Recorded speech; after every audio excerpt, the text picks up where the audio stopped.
Alright guys, Mark here again.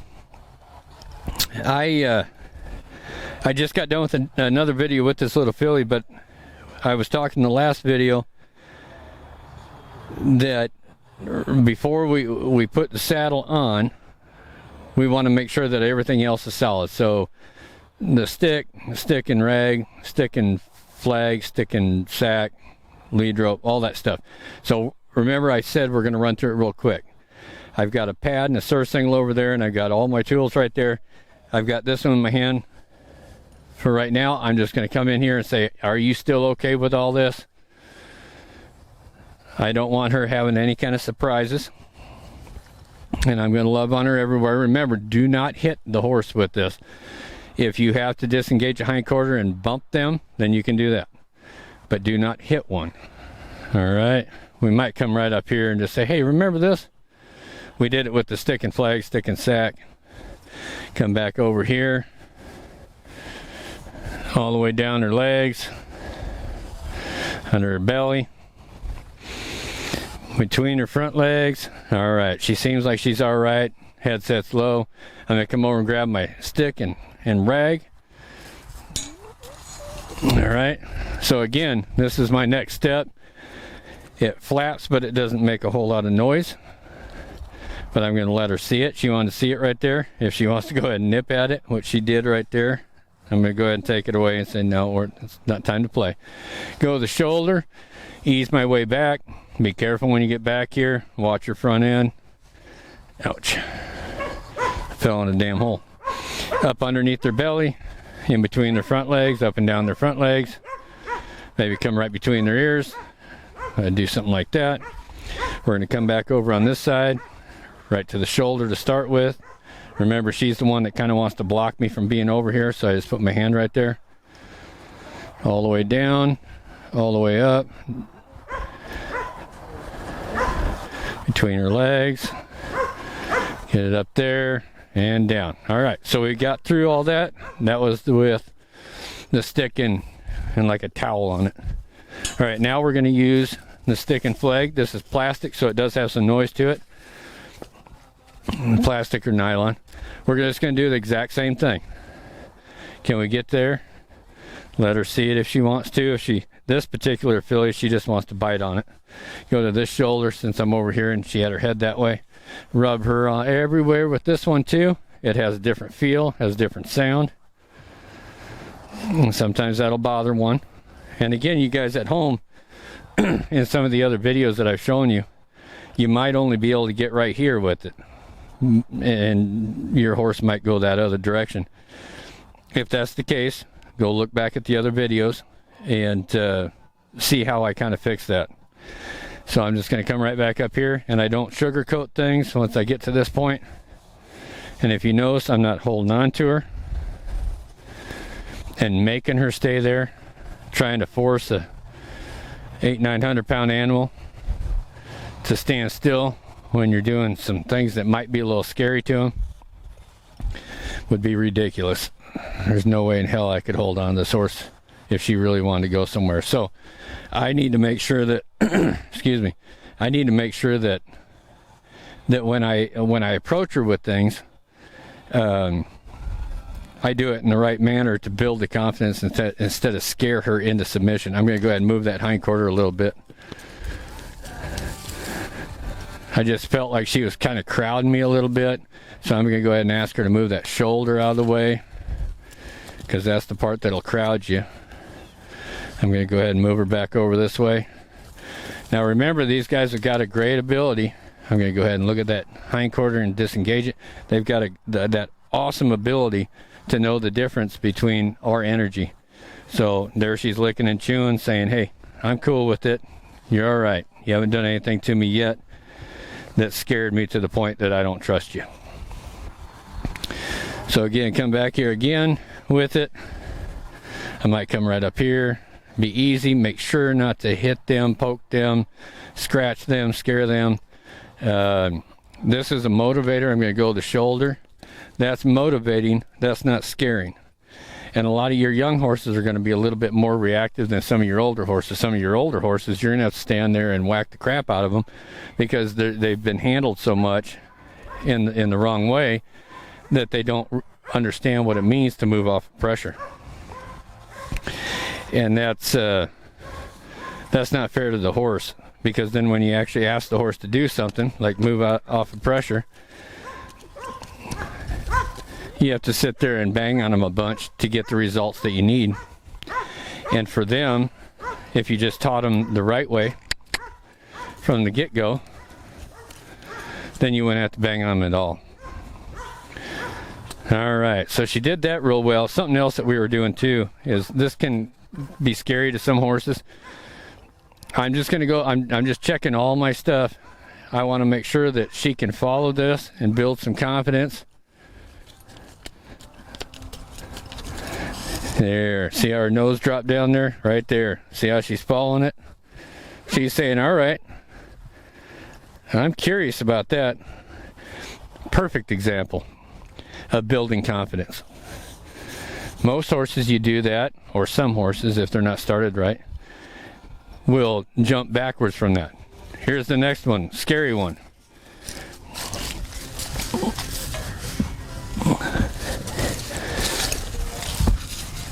And it is the Walmart sack. The Walmart sack. Everybody loves these. All right, so the first thing I'm going to do, again, go to that shoulder. Let her look at it, maybe. Yeah, big deep sigh. She's looking to want to eat it. We don't want that to happen. Over on this side, I might put it down here a couple of times. She wants to walk off, that's fine. I'll just step back by that hip. I'll continue doing it. And then when she stops moving her feet, I just come up here and rub her with it. If she wants to move off again, that's fine.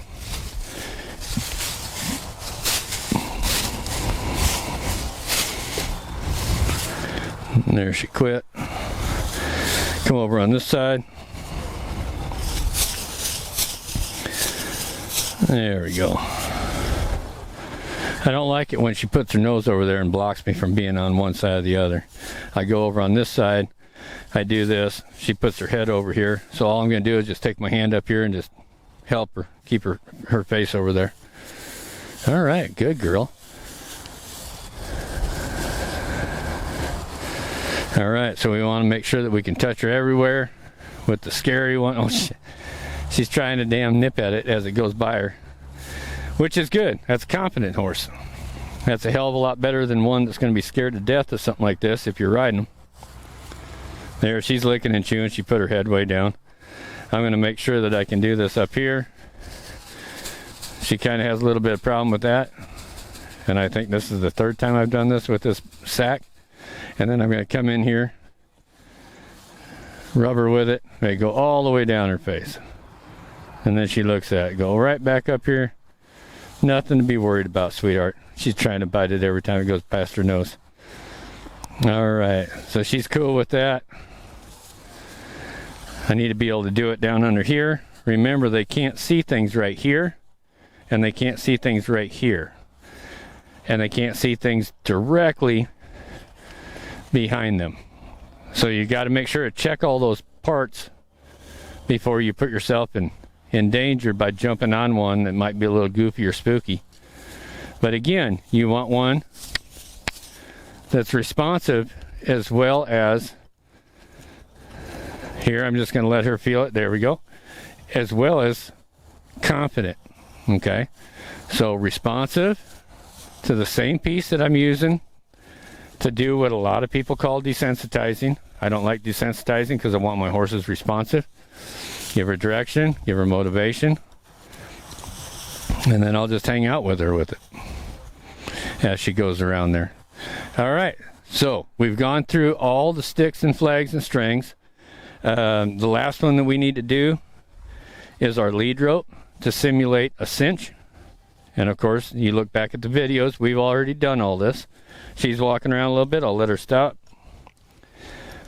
I'll run my hand down there.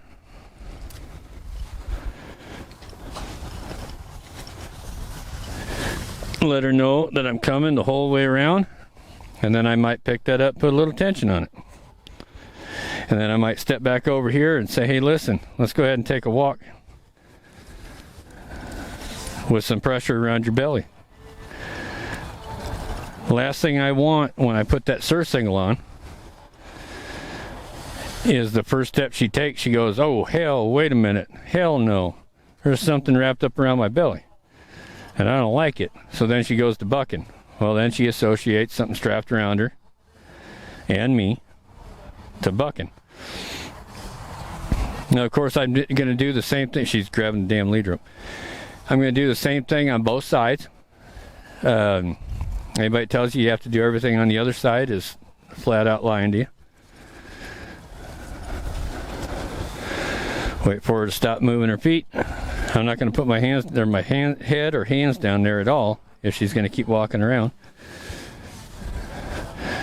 Pick it up, mess with her a little bit, go back to the flank, mess with her a little bit. All I'm doing is picking this up. Wait until she stops moving her feet. And she's a young horse, so this little nipping stuff, I don't tolerate it very well. I might throw an elbow or scold her, or I might just say, hey, listen, you want to nip at me, I'll push your shoulder away from me. Go ahead and yield those hindquarters again. But again, even though she does something, she didn't really yield her hindquarters there. So I went ahead and reached out and talked to her a little bit. So again, even if she makes a mistake, we're not gonna beat her for it. We're not gonna punch her for it. We're not gonna do some of this stupid ass shit that I see people do because they don't have sense. God gave them a mule to actually spend the time to teach one. All right, so we had this on yesterday. We're gonna go ahead and put it on again today. Hopefully we get the same reaction. I know it was a little twisted up yesterday, so I want to make sure I got it all figured out. Run my hand down there. I'm going to try like hell not to let her nip me. Okay, we're going to go up one. Don't. And what I'm going to do, the very first thing I'm going to do is push her shoulder away. There we go. Just get her away from me a little bit. I'm going to push her shoulder away again. I'm trying to stay right here in the view of the camera. There, she wanted to take a step towards me. I just moved her over. Here's something else too, guys. I don't want to have to wear a horse out. So she went from being in a 12 by 20 all day today. I think she was turned out last night. I don't want to have to come in here and lunge my horse around and around and around before I can actually get any work done.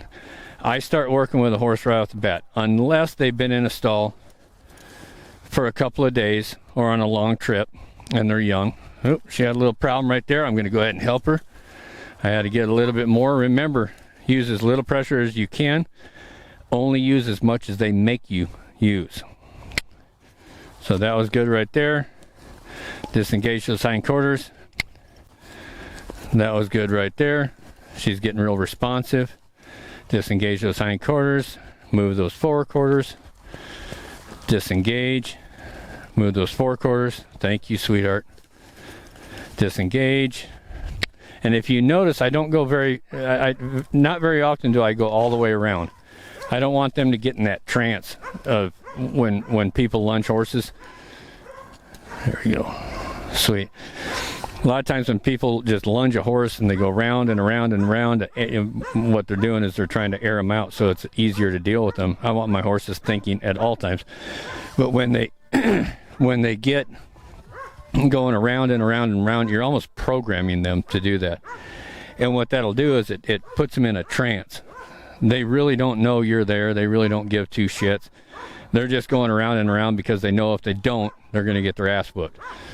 Again, we don't want to do that. What we want to do is keep our horses on the thinking side of the brain and make sure that they're reactive. There, she's kind of creeping up on me a little bit, so I just push her shoulder out. There, she kind of cut that corner. I didn't like that a whole lot. I'm going to put a little bit more pressure on her this time. There we go. Move away from me. All right, shut that hindquarters down. Give her that release. The surcingle is kind of falling back, so what I'm going to do, because she did real well, and again, this is day 2, with, oh, don't be moving around there.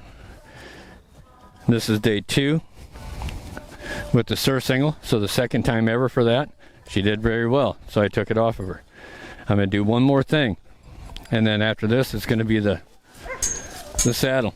I'm going to introduce her to the pad again. This is the second day for introducing her to the pad. I'm going to go ahead and bring her on up here so you guys can see. Let her look at it. Now she's already had this happen, so we're not going to sugarcoat it and say, hey, easy, easy, easy. She looked at it, she smelled it. I'm going to rub her with it at the shoulder. I'm going to go ahead and throw it up on there. Move it around a little bit. I'm going to go over on the other side. I'm going to take it off. Let her see it over here, because I see things differently out of each eye. Excuse me, each eye. She's trying to bite it again. I'm going to go ahead and put it right up there. I might put it way back here. I'm going to take it off, put it back on. Come over on this side, rub it around a little bit, take it off, put it back on. Okay, here's something that's really important too, guys.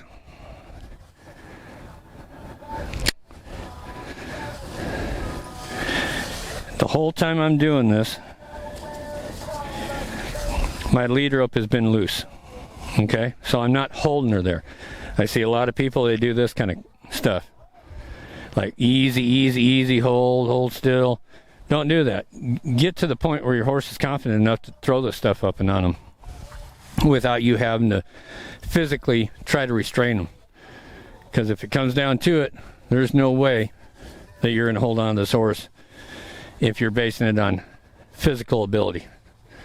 I want confidence. I want a horse that's willing and accepting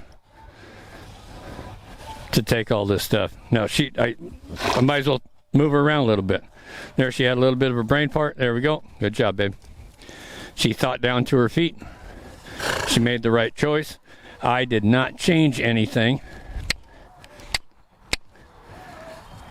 in my cues.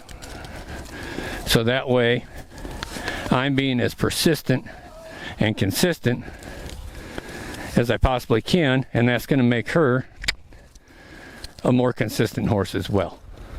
All right, guys, so she took that pretty good. It was kind of moving around on her a little bit. I'm going to go ahead and take it off. We're going to come back. Hopefully the next one is Saturday.